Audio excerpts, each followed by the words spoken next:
Jujutsu Kaisen and Blue Lock. These are two series that on the surface have almost nothing in common. Jujutsu Kaisen is a battle manga centering around supernatural sorcerers and cursed spirits. The danger level of a manga like this is high. Any given mission that our characters go on can result in death or serious injury, and in the worst case scenario, even the world as we know it hangs in the balance. In pretty stark contrast to this, Blue Lock is a pretty down-to-earth sports series focusing on creating the world's greatest striker. The stakes in this manga are typically limited to the ending of each character's potential career within the soccer world. No character in Blue Lock is ever at risk of dying, nor is the world ever in any danger. When looking at these two manga in such a fashion, it would be very easy to say that these series are as different as night and day, and while it is true that they have very blatant differences in their stories, there is one key idea that these series both embody that I, as an avid fan of both manga, would like to discuss here today. In this video, I'll be taking a look at Blue Lock and Jujutsu Kaisen and telling you what they both share.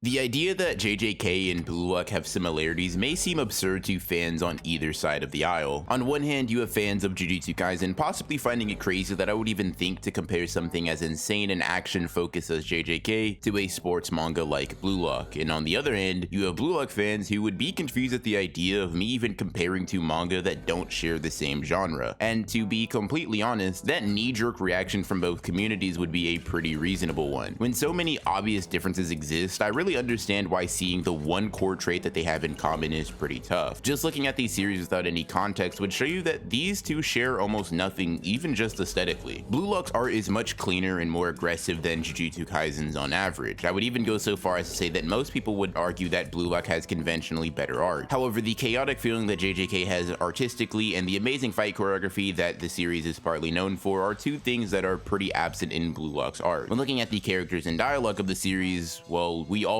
see that there are some significant differences. The respective approach to these aspects of writing is wildly different, and when comparing something as basic as the plot that they both follow, Blue Lock and JJK couldn't seem more dissimilar. So if the aesthetic, the characters, the dialogue, the plots, and even the genres of these two stories are so different, what exactly is it that I'm seeing that they share? If I had to sum up Blue Lock's biggest similarity with Jujutsu Kaisen in one word, I would say it's the theme. Thematically, these two manga are very comparable. Blue Lock's core ideas hinge upon the concepts of ego and individualism. I've mentioned this in several of my past videos discussing this series, but this idea of being selfish and striving towards your goals without over-reliance on others is very prevalent within the story of Blue Lock. The manga tells you and shows you this idea many times. Blue Lock has actually become a bit notorious for pushing a theme that seems a bit countercultural to what most sports manga have to say about the importance of the individual relative to the importance of the collective. In the first chapter alone, we are introduced to the self-reliant lifestyle that Ego wants to cultivate for the participants of the Blue Lock program. The people who survive the harsh conditions of the program are the ones with the ability to follow and cultivate their own ego,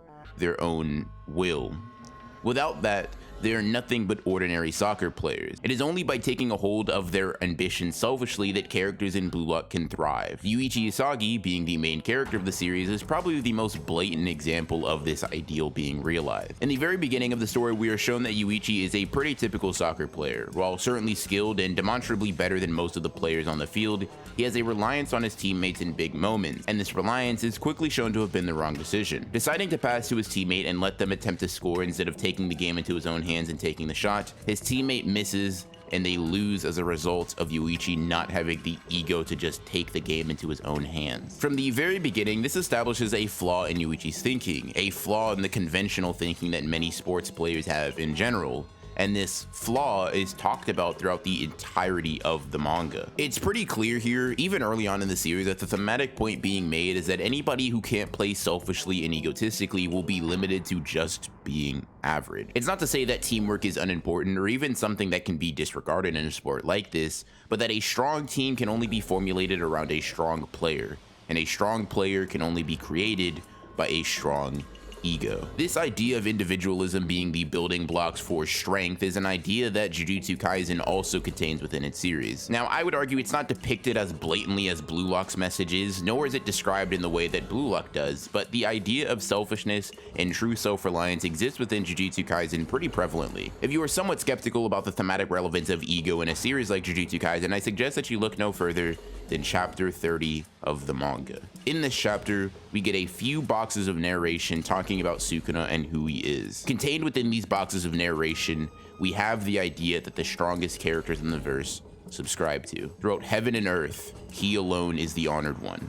Only his pleasure and displeasure exist. This quote right here is the very reason that Sukuna was known as the strongest person alive in an era that held some of the strongest sorcerers and cursed spirits ever. His unyielding arrogance and ego is a core component of his character. Without that, you have a much weaker, much different person sitting in front of you. This honored one sentiment is shared by Gojo as well in chapter 75, home to one of the most iconic pages in Jujutsu Kaisen. The fact that two of the most powerful and feared characters in their entire world are both compared to Buddha himself should help you understand why I think Jujutsu Kaisen is pushing a message that is in favor of being more individualistic. Hell, if both of these characters being essentially called God wasn't enough, Gege even goes on to mention in an author statement that when he makes a character invoke the honored one idea, he is doing so in a way to denote arrogance. It's not a coincidence that the characters that stand atop the Jujutsu Kaisen hierarchy also just happen to be the ones that have the biggest sense of self-importance. These two things are directly correlated. And it's also no coincidence that Gojo even instructs Megumi to be a more selfish person in chapter 58. Even though a character like Megumi is brimming with potential due to his curse technique, Gojo notes that he is limited by his own mindset. Because he doesn't fight selfishly, because he fights in order to not die instead of to win, because he doesn't truly let loose in a fight, he can't fully access his latent potential. And the moment he takes Sukuna and Gojo's advice in a pinch, Megumi is able to open a domain expansion and single-handedly take down a special grade cursed spirit. Time and time again, we see that the self-reliance and individualism of a sorcerer are important to flourishing their own potential, and this fact even extends to cursed spirits. We continuously see that this mindset shift can take an already talented fighter to the next level, allowing them to leave the realm of the strong and enter the domain of the strongest, just like with Blue Lock. In spite of these series having so many differences, in spite of them being from completely different genres, in spite of them being completely different stories, the theme of selfishness and egoism being important remains common ground. Now, I just want to clarify, I'm not saying that thematically these two series are exactly the same. The way they go about introducing individualism is definitely different, and these two series take wildly different approaches to getting across these ideas. However, it's very interesting to me, somewhat telling even, that two series that have very little crossover find it so important to emphasize a mindset that hones in on the individual. I've actually noticed an interesting shift more generally relating to these two themes, but considering that Blue Lock and Jujutsu Kaisen are the series that I like the most, and two series that truly focus in on individualistic ideas, I decided that it would be fun discussing these two series, and that it would probably be the most fitting for the point I'm trying to get across. If you did enjoy the video, consider subscribing and hitting the bell. I really enjoy talking about both of these manga, so if you are a fan of either one, or just like me, are a fan of both, subscribe. I have some fun videos in the pipeline for both of these series. I hope you all enjoyed the video, and I'll see you in the next one.